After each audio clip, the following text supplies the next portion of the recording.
All right, Tigers fans, get a close-up real quick, Rob. Here we go. This is the face of the future of the organization right here. #1 overall pick, Casey Mize.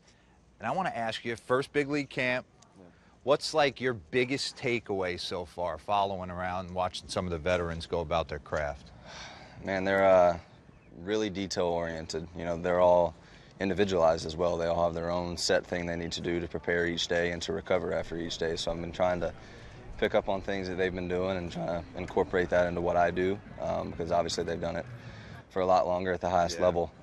And so it's right, you know, they're doing it the right way. So I've been trying to pick up on basically their routine, and that's been the biggest thing for me. So.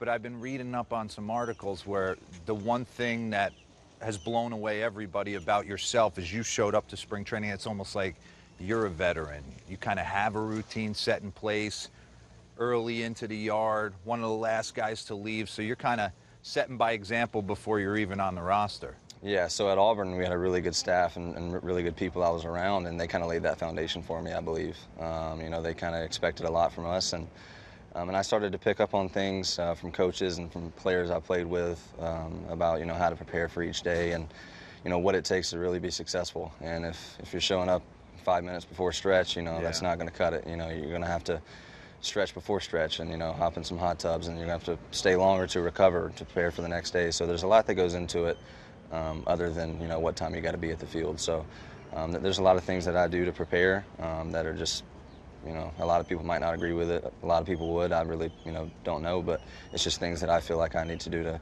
get better every day to go out there and compete as well as I can. Take me back real quick. #1 overall pick in the draft, right? Did you know, or when did you know that the Tigers were popping you #1? I knew when everybody else knew. When they said it, yeah. They kind of, we kind of kept it, I don't know. I didn't really know until everybody else did. So I found out when everybody else did. That's the way I wanted it. You know, I feel like that's just pure, man. And that's really the way I wanted it. So that's when I found out. It was awesome. So I watched a bunch of highlights from you back at Auburn last night because I knew I was going to be interviewing you. A nasty breaking ball.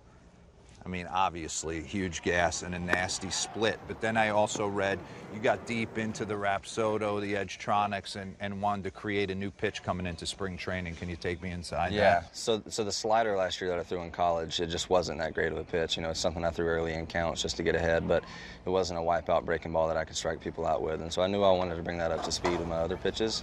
And so this offseason, and at Auburn, we had, you know, we had the technology, the TrackMan and Rapsodo, so I put in some work there. But this offseason at the Bledsoe agency, which is my agency I'm represented by, we have a facility which we have Edgetronic cameras, Rapsodo, we have all that stuff. And I knew this offseason I really wanted to attack the breaking ball. And so what I'm calling it now is a slurve. You know, I'm spiking it, and just it's not going to be your big vertical, not going to be your big lateral. It's going to be somewhere in the middle. So what were you seeing, like, with the if you take the baseball? What were you seeing? Were you, like, just getting on the side of it?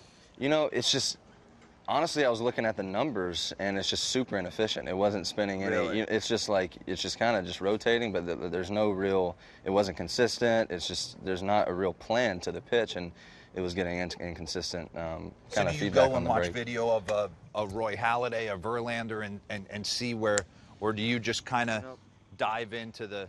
I kind of just dove in. So Caleb Cotham is a guy that I work with, our pitching guy at, you know, the Bledsoe agency. He's just hired by the Reds, but he kind of saw, you know, you can kind of see on certain arm angles, you know, some guys can throw a 12-6 breaking ball, but a guy from a 3/4 slot can't really do that well because you have to get around the baseball to a certain extent, you know what I mean? And so that's kind of where I'm at. I'm not over the top, and I'm not straight out to the side. I'm somewhere in between, and so the slurve fits that mold for that arm slot. So we decided on that because you know, data shows, you know, that's the most efficient breaking ball you can throw from that arm slot. So that's what we attacked. You know, there are outliers like Trevor Bauer throws a 12-6 from right here, which is unbelievable to see. But it's just, you know, the most common and consistent, you know, thing you can throw from that slot, and so that's what we attacked. And so it came quick. It did.